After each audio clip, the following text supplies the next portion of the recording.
Muito boa noite, sejam muito bem-vindos ao Congresso Brasileiro de Mercado de Capitais. Eu sou o Gilson Finkelstein, presidente da B3, a Bolsa do Brasil. Essa é a segunda edição do evento que nós da B3 realizamos em parceria com a Ambima, Associação Brasileira das Entidades dos Mercados Financeiros de Capitais. O nosso congresso seria realizado em maio, mas fomos todos pegos de surpresa por uma pandemia sem precedentes, e o que nos fez repensar o nosso modelo presencial. E isso trouxe, por outro lado, a oportunidade de fazer um evento em formato digital, gratuito, que possibilita certa participação de muito mais pessoas, nos coloca ainda mais próximos do mercado e dos investidores. Fizemos isso mantendo a qualidade dos palestrantes e dos debates, e que é referência no mercado, seja nos congressos que a Bolsa tradicionalmente realiza desde 2003, seja nos congressos que a Ambima realiza. Entre esses grandes nomes estão o Prêmio Nobel de Economia Richard Thaler, que fará sua apresentação ainda hoje, um dos gestores de fundos mais influentes do mundo, o atual conselheiro econômico-chefe da Allianz, o Mohamed El-Erian, e o fundador do Creative Destruction Lab, onde se concentram um dos maiores aglomerados de empresa habilitada em inteligência artificial, a Ageia Agrawal. Isso, claro, para citar apenas alguns. Nossa programação está realmente recheada de nomes de peso que certamente conduzirão debates de altíssimo nível. Dessa forma, mantemos vivo e forte o protagonismo institucional desse congresso, a relevância em propor soluções e alternativas para o desenvolvimento do mercado e do nosso país. Aproveito para dar boas-vindas ao José Eduardo Laloni, vice-presidente da Ambima, com quem eu tenho a honra de dividir a organização desse evento e também esse primeiro painel. Boa noite, Laloni. Boa noite, Gilson. Boa noite, Ana Carla. Boa noite a todos. É um prazer imenso dividir esse palco virtual com vocês e sejam todos muito bem-vindos ao nosso evento. Não só o formato do nosso evento mudou, como bem disse o Gilson. O mercado de capitais passou por grandes transformações desde o nosso último encontro. O nosso congresso vai mostrar para vocês, nos próximos 4 dias, essa evolução. Sempre com 2 ou 3 painéis por dia, começando às 6 horas da tarde. A exceção será às sexta-feira, quando começaremos um pouco mais cedo, às 5 da tarde, com o presidente do BNDES, Gustavo Montesano, falando sobre o papel do banco no financiamento de longo prazo. Já nesse primeiro painel, que tenho o prazer de fazer com o Gilson, mediado pela Ana, vamos apresentar a agenda de mercado de capitais, um trabalho que a Ambima e a B3 realizaram em conjunto, que teve como objetivo mostrar em que contexto vivemos hoje, quais os desafios do mercado, pontuar aonde avançamos e reunir as propostas de caráter microeconômico e as sugestões de ajustes regulatórios que contribuirão para impulsionar o mercado de capitais brasileiro olhando para frente. Para mediar essa conversa, como já falei, contaremos com a participação da Ana Carla Arban, conselheira da B3 e head do escritório da Oliver Wyman no Brasil, que trabalhou conosco na construção dessa agenda e também participou da preparação da agenda em 2018. Ana Carla, muito obrigado por aceitar o nosso convite. Com você. Muito boa noite, Laloni, boa noite, Gilson, boa noite a todos que estão nos assistindo aqui hoje. Um prazer estar aqui, agradeço o convite e agradeço também pela oportunidade de ter participado, de vir participando da construção dessa agenda desde lá de 2018, que nós, por meio da Oliver Wyman, temos aí colaborado com a B3 e a Ambima, e justamente para que a gente coloque essa agenda para caminhar, e nós já sabemos que ela está caminhando. Várias das questões que foram levantadas lá em 2018 avançaram, e hoje a gente tem uma agenda que é uma agenda dinâmica e que a cada ano a gente tem aí a oportunidade de amplificar, de e de trazer novos temas, porque, afinal de contas, o avanço regulatório, o avanço microeconômico, ele é necessário de forma contínua, para, inclusive, poder acompanhar a evolução do mercado. Bom, a gente sabe hoje que a gente está diante de um cenário super desafiador. O mercado de capitais vinha, até sermos atropelados pela pandemia, vinha num processo de expansão, aí muito ajudado, inclusive, pela queda da taxa de juros, pela saída do BNDES, do financiamento de longo prazo. Então, a gente tinha todo um movimento que era um movimento muito propício e que vinha demonstrando aí nos números ao longo de 2019, início de 2020. Veio a pandemia, mas passado o susto, felizmente, a gente tem um ano que é um ano muito positivo e eu tenho certeza que tanto o Lalonde quanto o Gilson vão trazer para nós esses números e essa realidade. Acho que a gente pode dizer aqui que 2020 surpreenderá, tendo em vista o tamanho dos desafios que o ano nos trouxe ao longo, né, de todo esse processo e essa crise sanitária, econômica que nós vivemos. De toda forma, o que a gente vê hoje também para frente é um Brasil desafiador, é um mundo desafiador. Estamos aí vivendo segunda onda em alguns países, estamos aí vivendo algumas incertezas do ponto de vista ainda sanitário no Brasil e temos também, do ponto de vista econômico, um grande desafio fiscal pela frente. Então, acho que a gente tem, sem dúvida alguma, aí, momentos, né, e perspectivas que não são perspectivas simples de serem analisadas, não é um momento nada simples, é um momento bastante complexo, e a ideia é justamente trazer essa agenda para que a gente consiga navegar esses mares mais turbulentos ao longo dos próximos anos. E, obviamente, a ideia aqui também é a gente detalhar essa agenda, que é composta por 4 pilares principais, ou 4 desafios principais. Nós vamos, ao longo aqui do debate, vou provocar tanto o Lalonde quanto o Gilson em relação a esses desafios, para que a gente possa compartilhar com todos vocês esses que são os pontos que a gente entende que vão ajudar a continuar fomentando o mercado de capitais no Brasil, a continuar avançando do ponto de vista regulatório, obviamente numa discussão que é uma discussão, inclusive, com os reguladores, que vem, obviamente, mostrando aí um protagonismo importante nessa agenda e que vai ajudar justamente a que a gente continue se desenvolvendo, continue o aprofundamento do mercado de capitais no Brasil, com os impactos positivos que nós sabemos que existem do ponto de vista econômico, do ponto de vista de desenvolvimento de maneira mais geral. Eu vou começar aqui, até para a gente começar a esquentar esse debate, perguntando justamente sobre perspectivas, né? Dado que a gente está vivendo esse momento que vem, mais uma vez, de um processo de expansão notável do mercado de capitais até a pandemia, passado o susto, números, tanto do ponto de vista de investidores na Bolsa, de IPOs, de emissões, que vem também surpreendendo, felizmente, pelo lado positivo. Eu vou perguntar aqui para o Lalonde e para o Gilson, como é que vocês veem o atual momento e quais são as perspectivas para 2021, tendo em vista todo esse quadro de desafiador que a gente está vivendo nesse momento. Obrigado, Ana. Boa noite. Um prazer ter você aqui com a gente.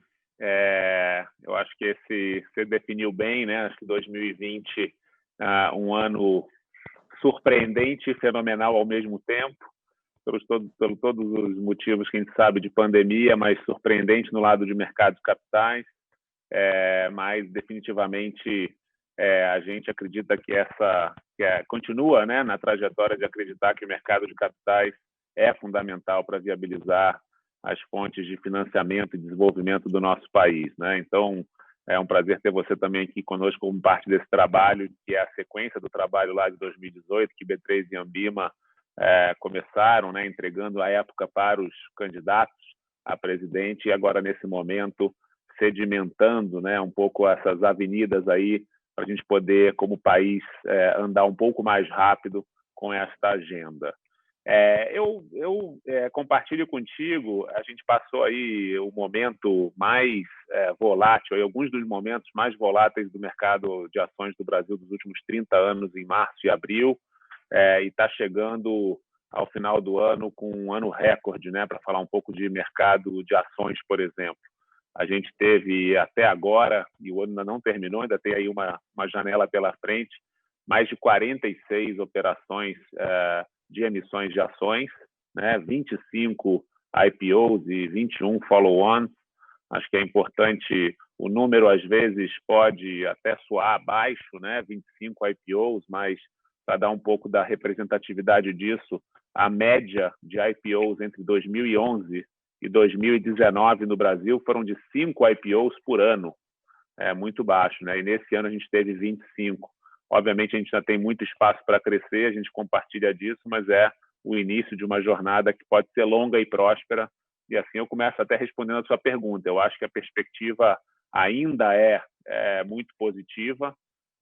A gente tem aí o destaque do ano para o investidor local, né, que certamente foi o grande protagonista do ano. A gente vai falar um pouco sobre isso nessa conversa, não somente no mercado de ações, mas em diversas classes de ativo, em crédito, em fundo imobiliário, e certamente é o início de uma jornada que a gente acredita que pode se perpetuar aí por muitos anos, né? O Brasil, durante muitos anos, teve a cultura da renda fixa, o juro muito elevado, o juro real muito elevado, e a gente finalmente chegou a um patamar de juro mais equilibrado, obviamente, como você falou, ainda dependente de um compromisso fiscal que sedimente a taxa de juros, né, neste patamar, né, que garanta a inflação sob controle, mas certamente, sob o ponto de vista dessa jornada, é o início de uma jornada. Eu acredito que a gente tem ainda muito potencial e a gente está bastante otimista para 2021.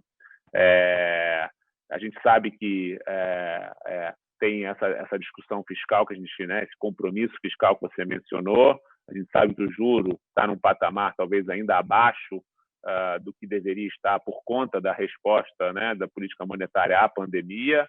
Né? A gente sabe que tem a meta de inflação em 3,25, esse juro deve, de alguma forma, se estabilizar no momento que o país voltar a crescer, mas a gente teve muitas boas notícias na esfera do mercado de capitais, desde não somente o juro, mas essa nova geração de investidores chegando, a educação financeira que está entrando na agenda, as plataformas de distribuição que estão democratizando o acesso, enfim, bastante animado aí com as perspectivas futuras.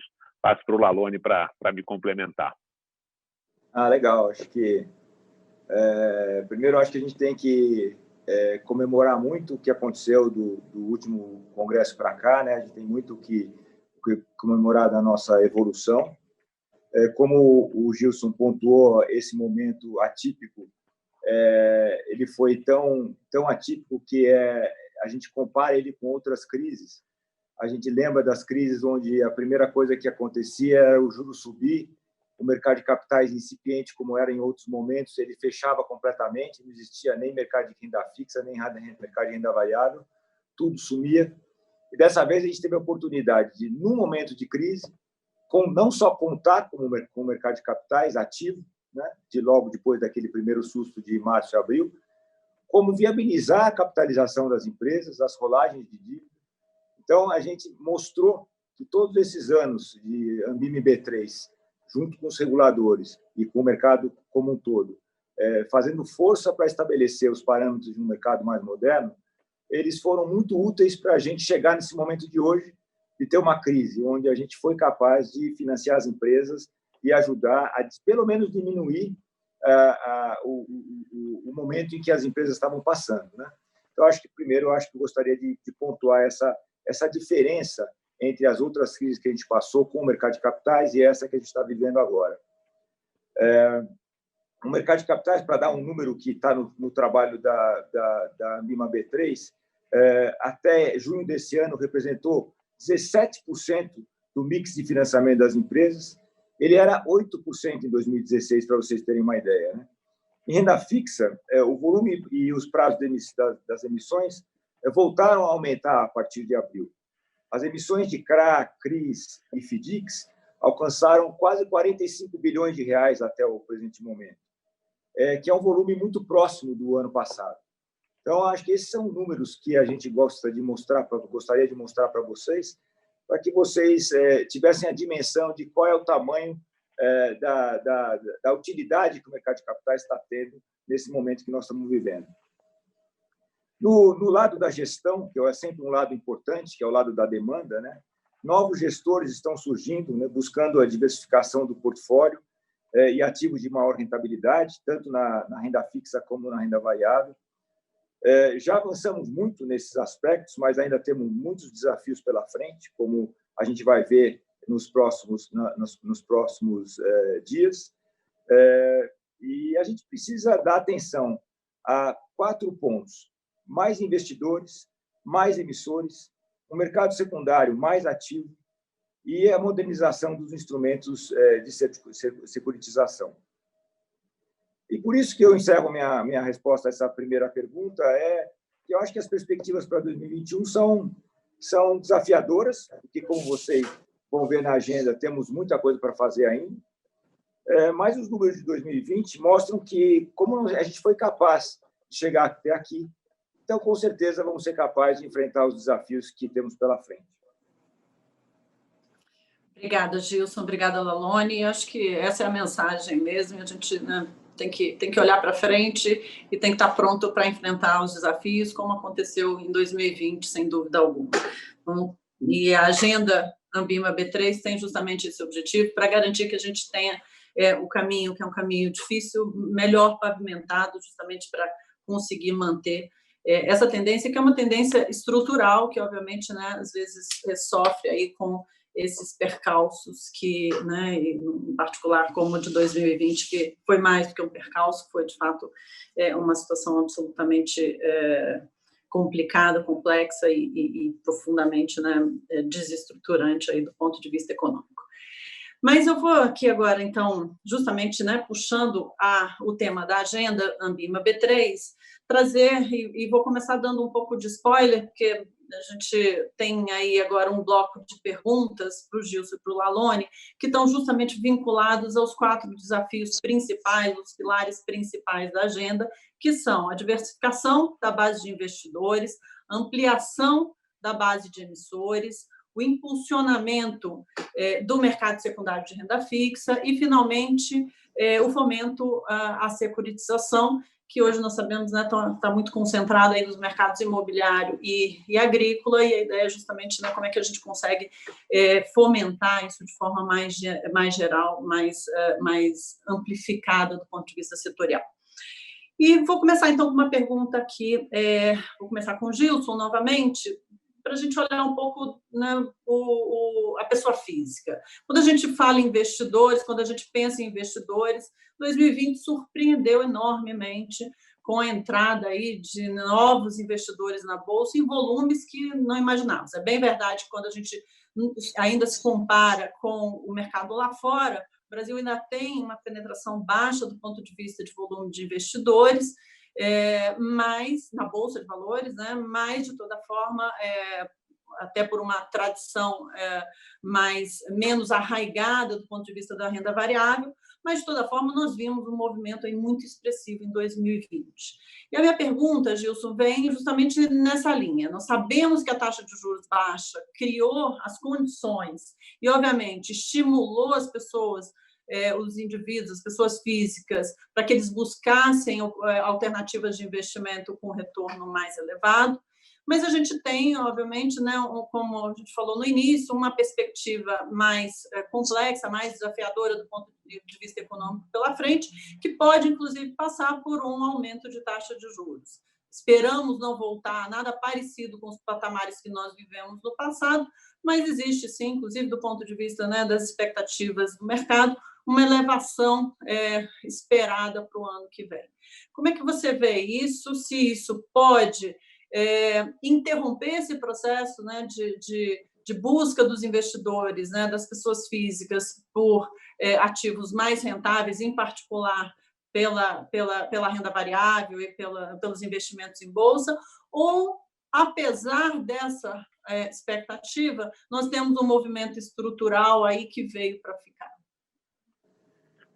Ana, eu realmente acredito que a gente tem um movimento estrutural, né, que veio para ficar. A gente tem algumas indicações de que o mercado mudou muito, né? A gente não é mais, a priori, a república da renda fixa, né? Eu acho que desde que essa condição seja preservada, né, de que a gente não volte ou não tente de novo a mesma experiência do passado e espere um resultado diferente. Se a gente conseguir preservar a taxa de juros num patamar de taxa de juros real muito mais baixa do que a gente viveu nos últimos 15 anos, certamente esse movimento veio para ficar. Como eu falei antes, a taxa de juros que está aí a 2%, certamente é uma resposta à pandemia. O mercado antevê que essa taxa de juros, em algum momento, ela vai ser elevada para um patamar, talvez de taxa de juros real de 1,5%, né, que é a inflação mais 1,5%, e não voltar ao que era antes. Ela certamente foi um grande catalisador para esse movimento, mas não foi o único, né? Como eu falei, a gente teve aí claramente a gente tem uma nova geração de investidores, né, que começa a investir mais cedo, que não viveu as crises que nós vivemos, né, que a nossa geração viveu e que os nossos pais viveram. Então, vem aí sem preconceitos quanto a crises econômicas que traumatizaram muitos investidores ao longo dos anos 80, principalmente. Enfim, tem mais apetite por risco. A gente tem também uma mudança grande no setor de distribuição, né? Quer dizer, as plataformas de distribuição fizeram um grande trabalho para democratizar e facilitar o acesso a investimentos. Então, isso também ajudou bastante, né, no processo de alocação em instrumentos, vamos chamar assim, com maior risco. E não é somente, né, ações, mas também ações, mas, por exemplo, fundos imobiliários que fomentam o mercado de construção civil. A gente tem agora BDRs, ativos no exterior, ou seja, o investidor pessoa física começa um processo de diversificação de sua carteira, que eu acho que está no início.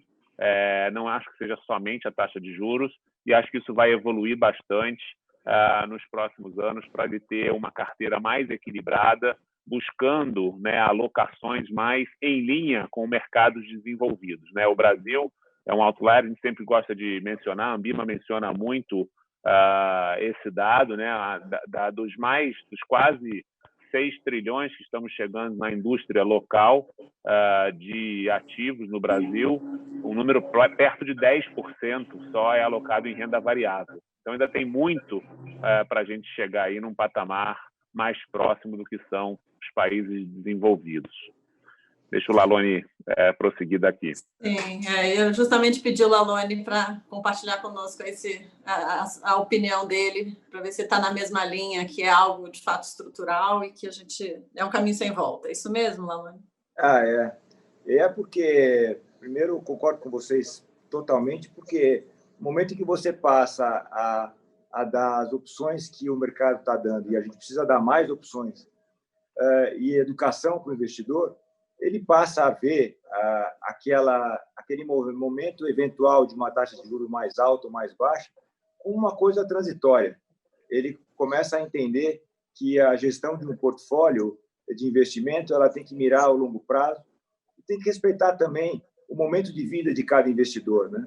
Acho que a gente precisa ressaltar isso, né? A gente tem que cada vez mais dar acesso ao investidor pessoa física para todas as possibilidades de investimento junto com a educação e um arcabouço legal compatível com um mercado seguro, que é o mercado brasileiro. Aliado a uma indústria de fundos de 6 trilhões de reais, como vocês mencionaram, você imagina o tamanho, o espaço que a gente tem para servir somente com produtos locais esse investidor pessoa física. Ainda mais você podendo, e é o que a gente acha que a gente na Ambima a gente acha que é importante, que o investidor tenha condição também de acessar outros mercados e de ter uma maior diversidade e poder alocar esses seus ativos de acordo com a sua estratégia do momento de vida, como eu falei, né? Nessa linha, a gente está trabalhando na revisão da qualificação do investidor, que é uma outra pauta importante que vem nessa direção, que é cada vez mais privilegiar o investidor pelo seu momento de vida, pelo seu apetite a risco, e não somente ao seu volume de patrimônio. A gente imagina atualmente, né, se você só limitar o patrimônio, vai chegar uma hora onde o investidor de menor porte ele vai estar condenado, no momento atual, a ter rendimentos muito baixos nas suas aplicações. Muitas vezes ele está no momento de vida dele e ele tem condições de educação para diversificar. Então, a gente defende que essa agenda de diversificação de portfólio e educação ao investidor pessoa física seja valorizada. Acho que é isso.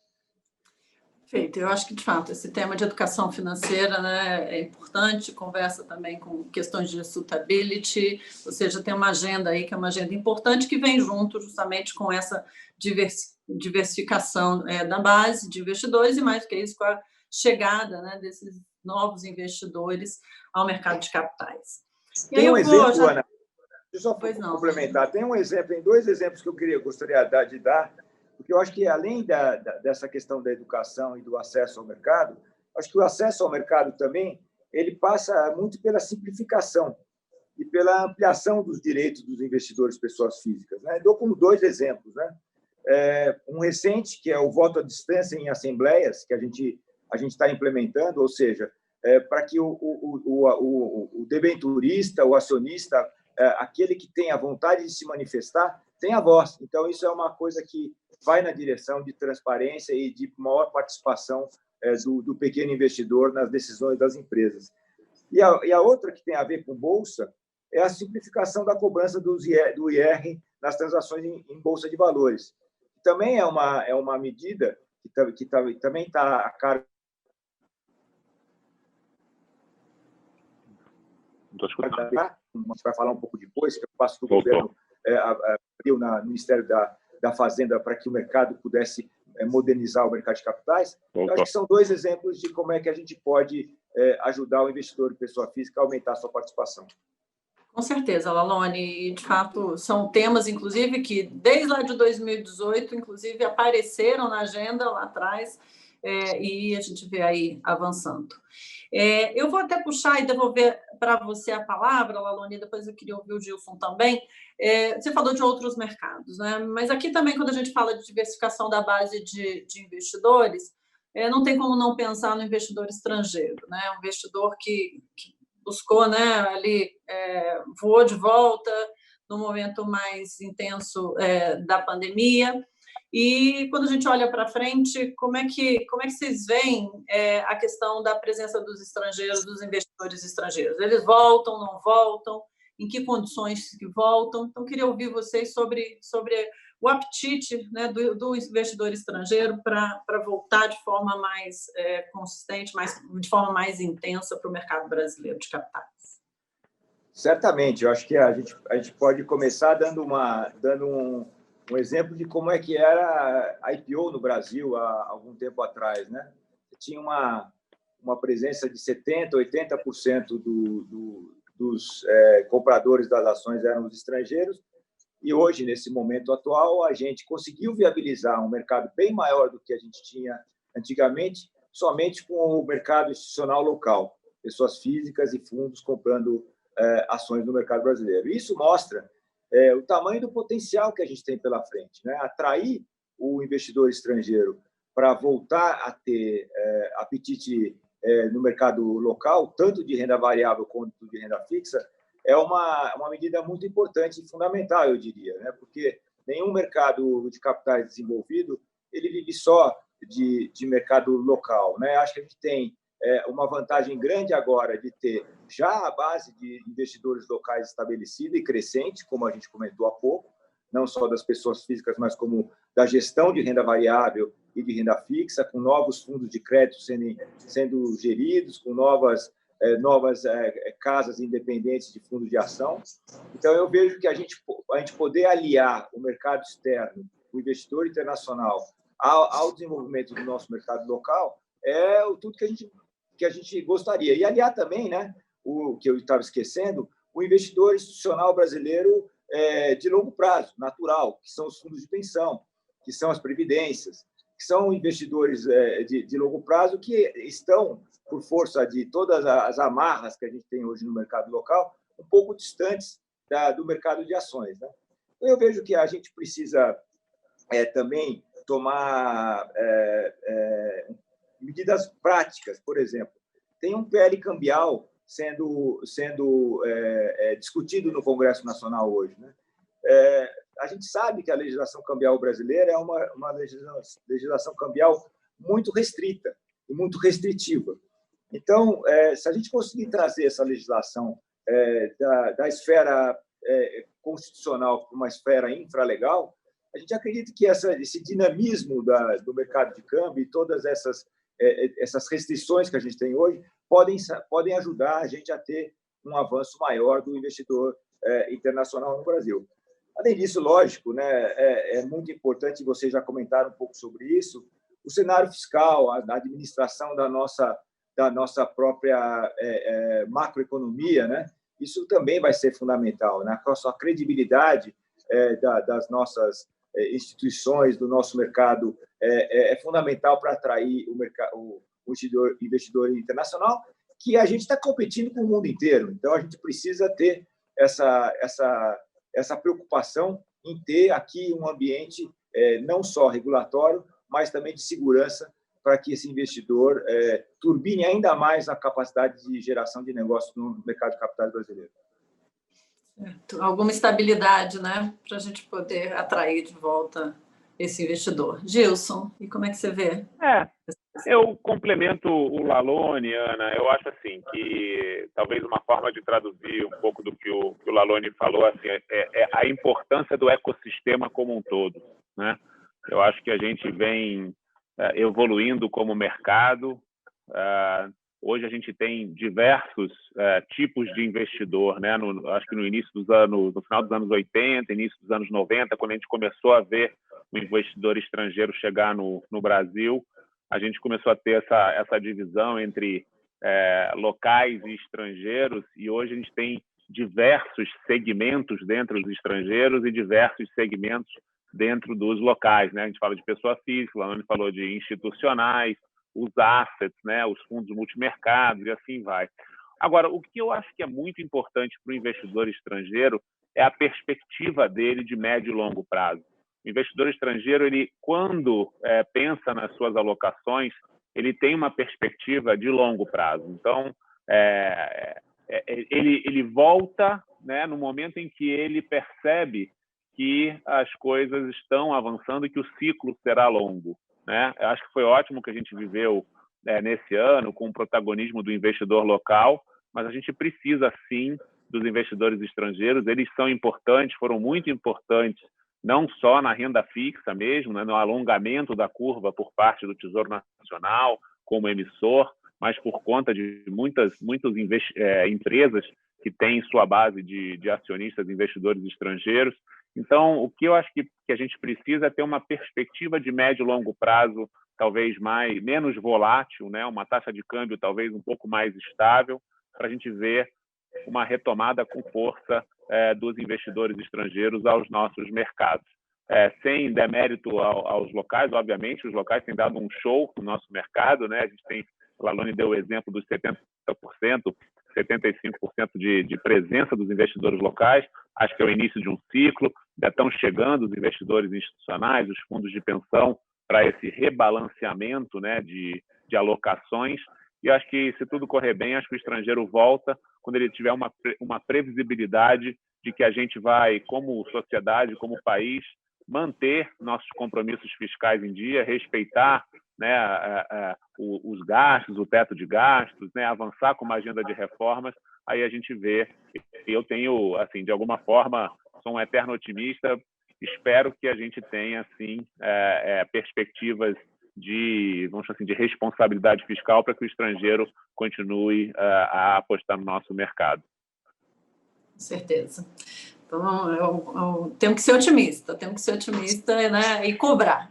É isso que a gente faz. Exato. E contribuir, obviamente.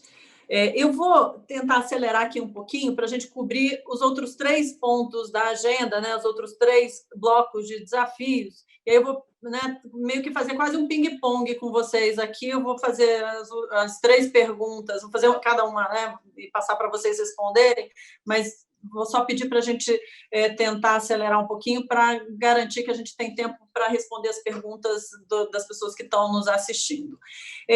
Eu vou começar, então, com o segundo bloco, né, da agenda Ambima B3, que é justamente a diversificação dos emissores. E aí sempre vem também à mente a questão das pequenas e médias empresas, que acabam pagando um pedágio alto para entrarem no mercado de capitais e ficam, muitas vezes, restritos nessa possibilidade de se financiarem mais a longo prazo e a custos mais baixos. Como é que vocês veem esse ponto? O que a agenda traz de importante para a gente avançar nessa direção? Eu vou pedir o Gilson, vou voltar para o Gilson e depois Lalone já emenda direto, tá bom? Por favor.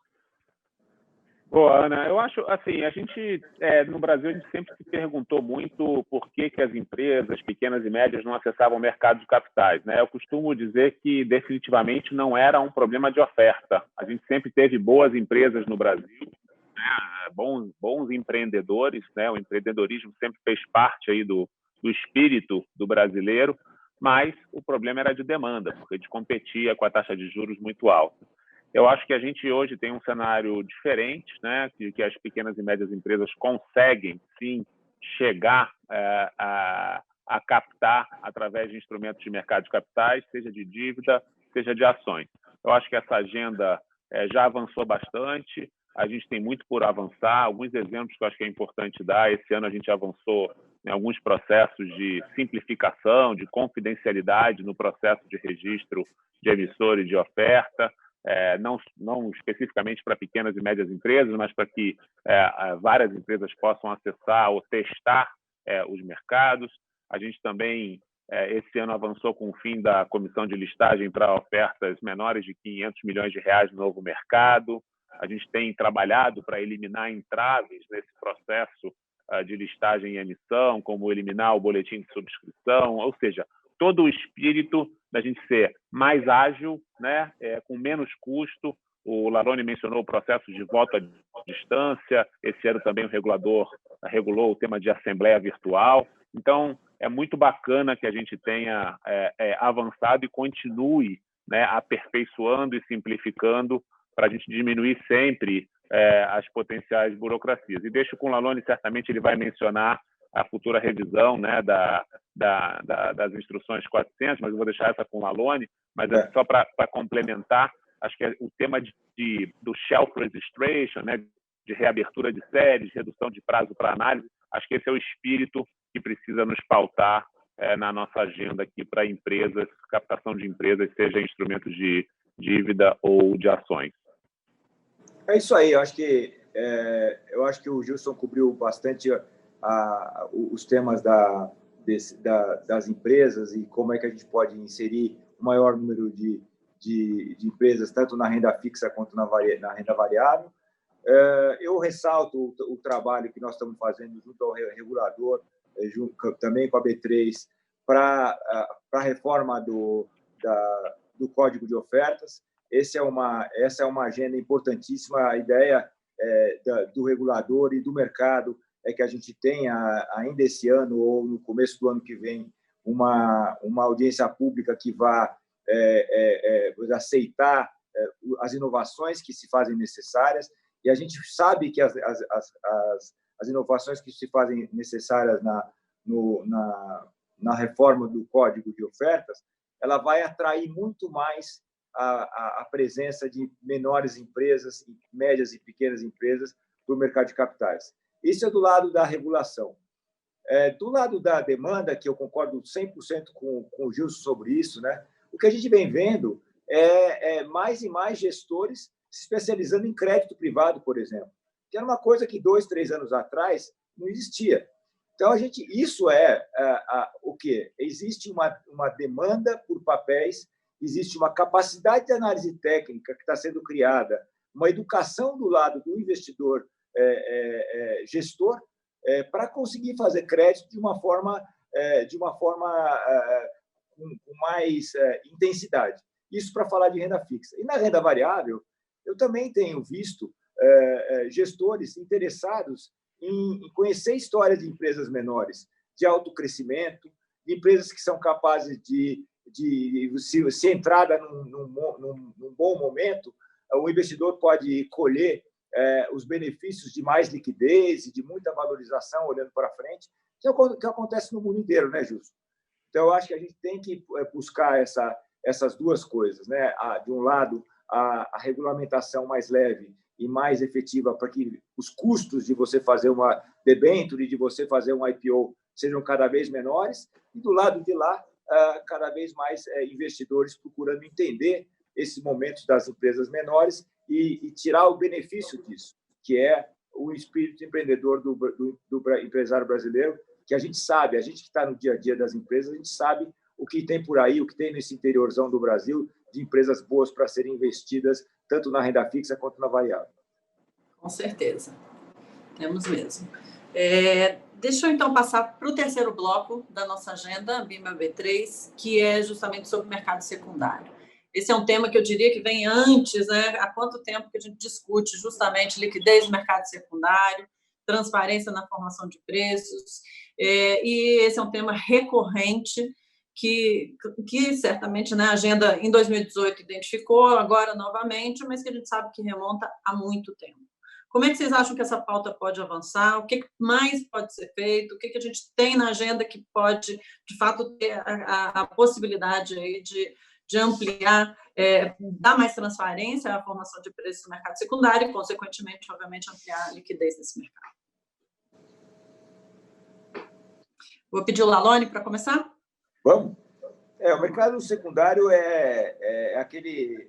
no Brasil, é que nem você correr uma maratona, né? Quando você chega no quilômetro 20, você fala, nossa, já estou tão cansado, já corri tanto. Aí você olha para frente e fala, nossa, tem tanta coisa para fazer, né?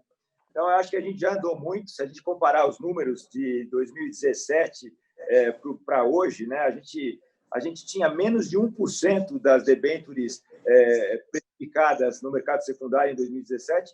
Hoje já são 5%. Ainda é pouco, mas são 5 vezes mais do que há 3 anos atrás.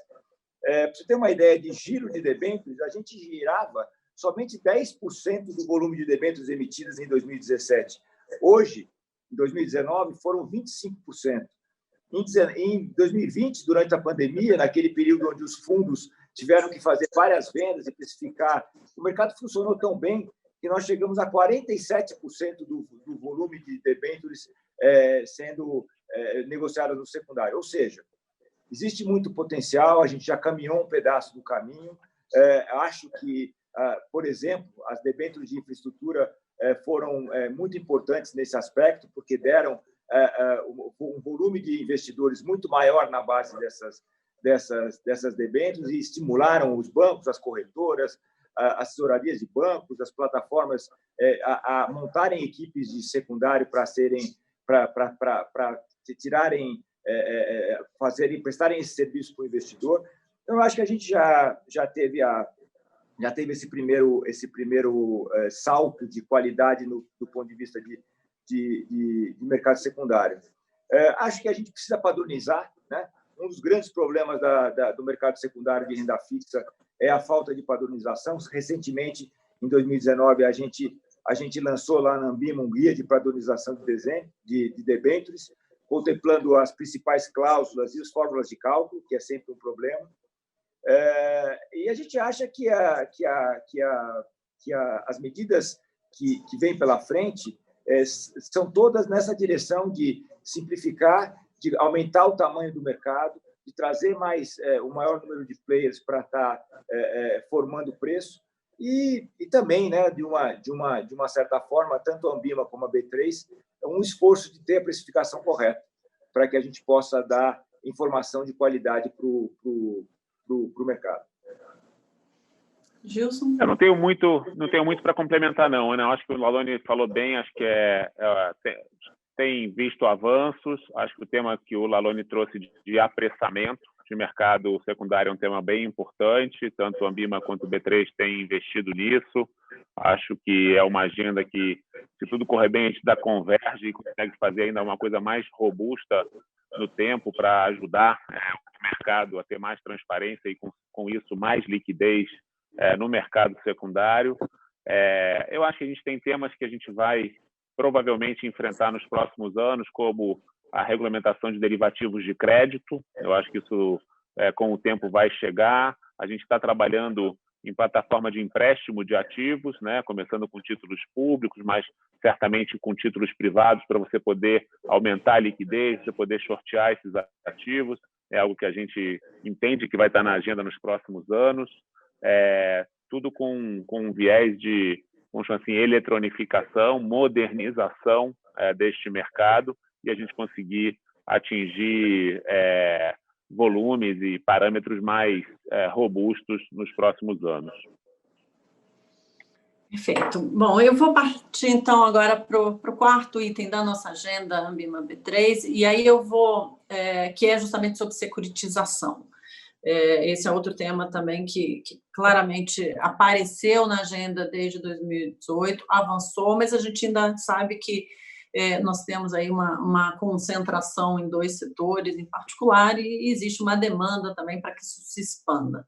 Então, eu vou perguntar, vou passar essa pergunta para o Lalone, porque eu vou guardar uma outra para o Gilson, para a gente poder cumprir toda né, o rol de perguntas aqui, porque a outra não está necessariamente na agenda escrita, mas ela está na agenda factual que nós estamos trabalhando no mercado de capitais. Então, a de securitização e o que a gente está fazendo, como é que nós vamos trabalhar para que essa modalidade ganhe espaço, tanto do lado de oferta quanto demanda em outros setores. E aí depois eu vou guardar aqui a última pergunta para o Gilson. Vou guardar o suspense aqui, porque ela é particularmente importante, mas não está explicitamente na agenda que a gente divulga hoje. Legal, Ana. Obrigado pela pergunta sobre securitização, né? Isso é um tema muito caro para nós. Nós, da Ambima, temos um esforço grande na modernização do arcabouço legal também de securitização. Como você falou, é um mercado que pode crescer muito, né? O Brasil tem um ativo não securitizado gigantesco, não só na área imobiliária, não só no agronegócio, mas como também agora estamos começando junto com os reguladores, a tentar viabilizar um certificado de recebíveis de educação. Também pode, né, aliando 2 temas, né, aliás, já tem a ver com a última pergunta que você vai fazer para o Gilson, que é tão importante a gente conseguir financiar melhor a educação. Então, os certificados de recebíveis de educação pode ser um outro futuro instrumento. A securitização dos recebíveis dos entes federativos, né, a gente sabe que tem um estoque gigante. Você sabe melhor do que ninguém, na sua experiência de governo, o quanto a gente tem de ativos nos governos que podem ser securitizados, e também nós estamos precisando avançar nessa agenda de securitização de entes públicos. Então, para também não dar tempo do Gilson responder a última pergunta, eu queria só encerrar dizendo que a gente tem avançado muito, ainda tem coisas a avançar, por exemplo, a melhorar a regulamentação das securitizadoras.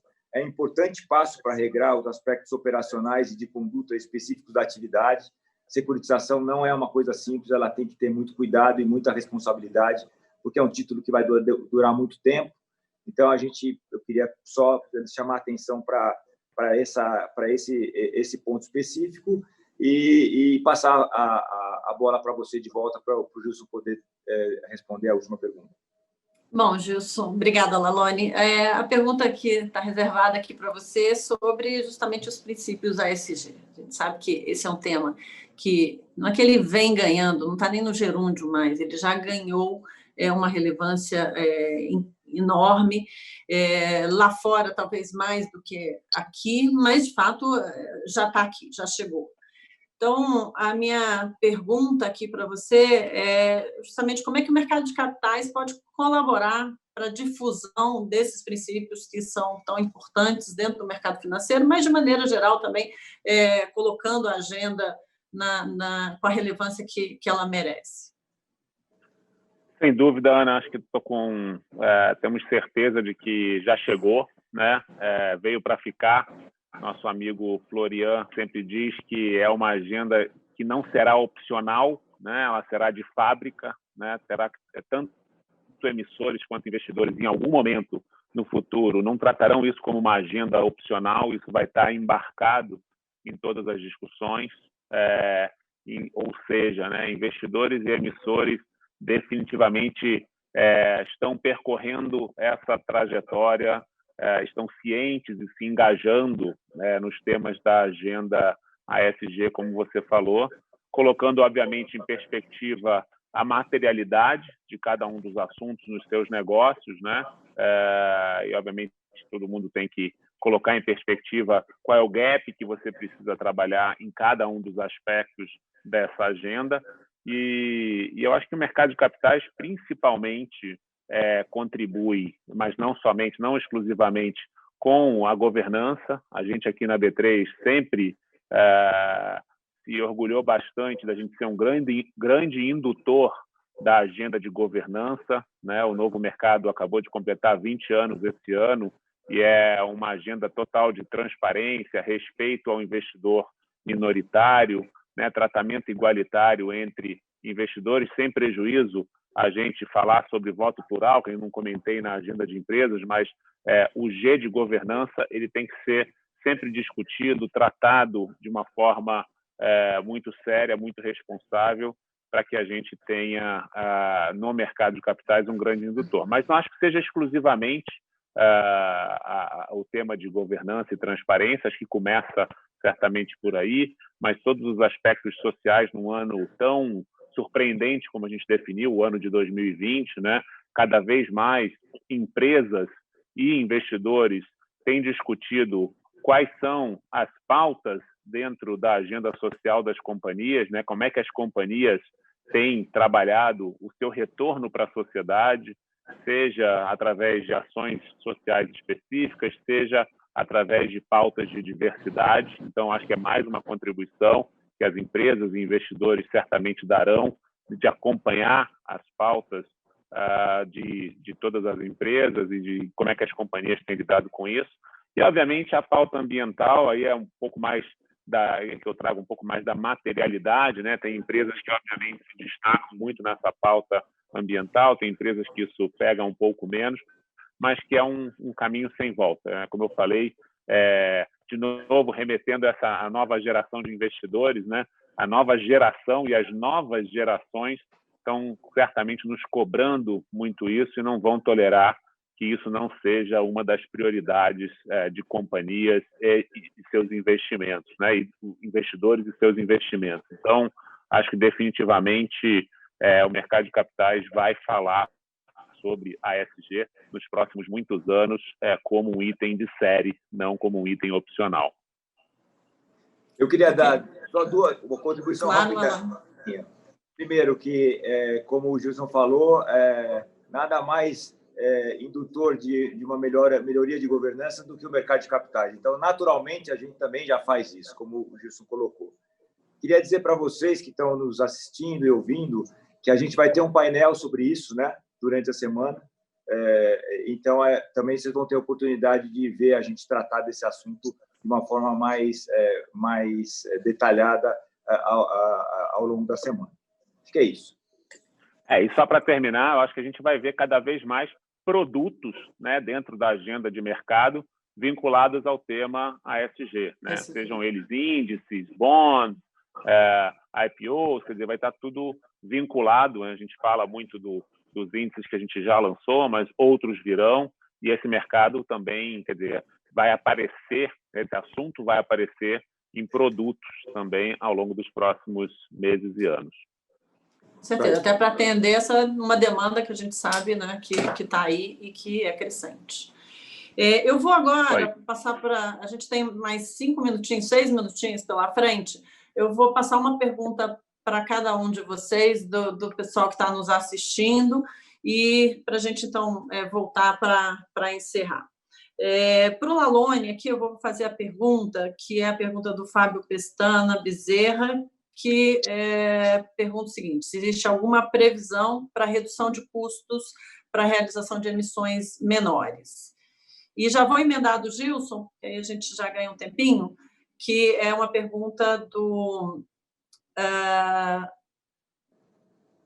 desculpa aqui. Do Gustavo Gustavo Carneiro, sobre as perspectivas para as bolsas de valores, dada a possibilidade eventual de uma segunda onda de Covid, e também uma outra aqui sobre concorrência, do Nilvo Fries, perguntando se a B3 acredita que tem espaço para uma outra bolsa. Vou começar aqui com as emissões. Essa última, vou deixar aí por último, né, porque é mais quente. Mas vou pedir ao Lalone, então, para começar em relação aos custos das emissões privadas, das emissões menores, que a gente sabe, né, que é um pouco aí uma pedra no sapato que sempre aparece. Primeiro, eu queria agradecer ao Fábio pela pergunta, bem mais fácil de responder do que a do Gilson. Do que a do Gilson. Mas então, Fábio, a gente acha que diminuição de custo de emissão é uma coisa de uma sequência de medidas, né? Então, respondendo mais pragmaticamente a sua pergunta, toda vez que você padroniza, por exemplo, operações de renda fixa ou operações de renda variável, toda vez que você exige menos cartório, que você exige menos idas e vindas ao regulador, são medidas que diminuem os custos gastos com o advogado, os custos gastos internamente da empresa e também o custo de tempo, né, que é um custo muito relevante quando você vai fazer uma emissão. Então, eu queria citar esses três blocos, vamos dizer assim, de despesas que podem ser diminuídas com essas medidas que a gente vem tomando, né? Na reforma do Código, provavelmente, a gente vai ter como foco a diminuição de custo. Por quê? Não existe um mercado de capitais com mais empresas médias e pequenas acessando esse mercado se você não tiver um custo compatível. E isso, além da demanda, que eu concordo com o Gilson, que é fundamental, é o outro pilar que afugenta as empresas médias e pequenas do mercado de capitais. De um lado, você tem que ter demanda, ou seja, investidor querendo comprar aquela ação ou aquele título de renda fixa. Do outro lado, você tem que ter um formato ágil e mais barato para poder fazer com que essas empresas menores também tenham, vamos dizer assim, condição financeira de fazer ingressar nesse mercado. Bom, do meu lado também agradeço ao Gustavo pela pergunta. Eu acho que, obviamente, todos preocupados com uma potencial segunda onda, mas eu acho que a onda maior que está vindo, certamente, são as vacinas, né? Então, todo mundo muito confiante com as vacinas. Obviamente, as bolsas sentem, sim, o potencial crescimento da segunda onda, principalmente alguns setores específicos, né? Turismo, lazer, que são os mais impactados pelas restrições de circulação. Mas, definitivamente, a gente viu que, mesmo num ano de pandemia com restrições, né, e muitas delas em diferentes setores, claramente muitas empresas se destacaram, né, principalmente aquelas empresas com tecnologia embarcada, e certamente ganharam mercado. E não foi diferente no caso brasileiro, né? Muitas empresas aceleraram seus planos de crescimento e, por isso, os volumes de captação passaram de 100 bilhões de reais esse ano, justamente porque houve muita oportunidade também de captura de mercado. Lembrando que a Bolsa no Brasil ela ainda não é, infelizmente, uma bolsa tão democrática assim, no sentido de que a gente só tem 400 empresas listadas, quem sabe um dia a gente vai ter 8.000 como China ou 9.000 como Estados Unidos, e aí sim a gente vai ter uma maior representatividade de empresas menores. Mas a gente tem empresas muito grandes que consolidam o mercado e que nesses momentos de crise têm acesso fácil à captação e acabam saindo mais fortalecidas dos momentos de crise. Então, com isso, acredito que as perspectivas para a Bolsa ainda sejam bastante otimistas, não só por conta do que eu descrevi, mas também por uma ampla liquidez global, né, pela injeção de recursos que a gente viu no mundo todo, de diversos bancos centrais, e que é um dinheiro que está aí, num mundo com juro muito próximo de zero, muitas vezes taxas reais negativas de curto prazo e até de longo prazo, como na Europa, procurando bons investimentos. Então, acho que a gente tem tudo para capturar parte desses investimentos. Quanto à concorrência, costumo sempre me lembrar, assim, o nosso negócio de bolsa é um negócio global. Diversos dos mercados onde a B3 atua já existe concorrência, seja através das empresas brasileiras que têm ADRs, sejam empresas que conseguem fazer, por exemplo, seus derivativos, seus contratos de proteção ou investidores fora do Brasil. Então, é um business de concorrência global, não é um business que você se caracteriza por diversas infraestruturas, porque isso aumenta o risco. Então, quando você tem muitas bolsas ou muitas infraestruturas, você pode perder o benefício justamente de que uma infraestrutura centralizada diminua custos para todo o ecossistema. E acho que à medida que o mercado crescer, é natural que a gente vá ter maior concorrência. A gente sabe que isso é super saudável para todos os mercados e se o Brasil continuar crescendo, a concorrência sempre será bem-vinda para que a gente possa crescer como país, como sociedade, as nossas fontes de financiamento de mercado de capitais. Obrigada, Gilson. Obrigada, Lalone. Vou encerrar aqui no horário, porque a gente tem, né? Só está começando o nosso encontro aqui. Inclusive, né, daqui para frente a agenda vai ser objeto de discussão com os reguladores, justamente para a gente poder contribuir e avançar em conjunto nessa agenda e nesses 4 importantes blocos de desenvolvimento regulatório. Eu vou dar 2 recadinhos aqui rápidos. A gente tem uma pesquisa de satisfação que está aí nos comentários, vou pedir vocês para responderem, vocês que nos assistiram. E às 19h15 começa um outro painel, que é um painel com o presidente da CVM, o Marcelo Barbosa, junto com o Carlos Ambrosio, presidente da BIMA, e o Gilson, presidente da B3, em que a gente justamente vai avançar nessas discussões que nós começamos aqui, da agenda BIMA B3 com a CVM. Então, por favor, não deixem de assistir, que certamente aí próximos capítulos desse mesmo tema. E agradecer a presença e o debate, Lalone, Gilson, todos que nos assistiram, e também agradecer aqui por estar com vocês discutindo esse tema, que é um tema tão relevante do ponto de vista do nosso desenvolvimento como país. Muito obrigada a todos.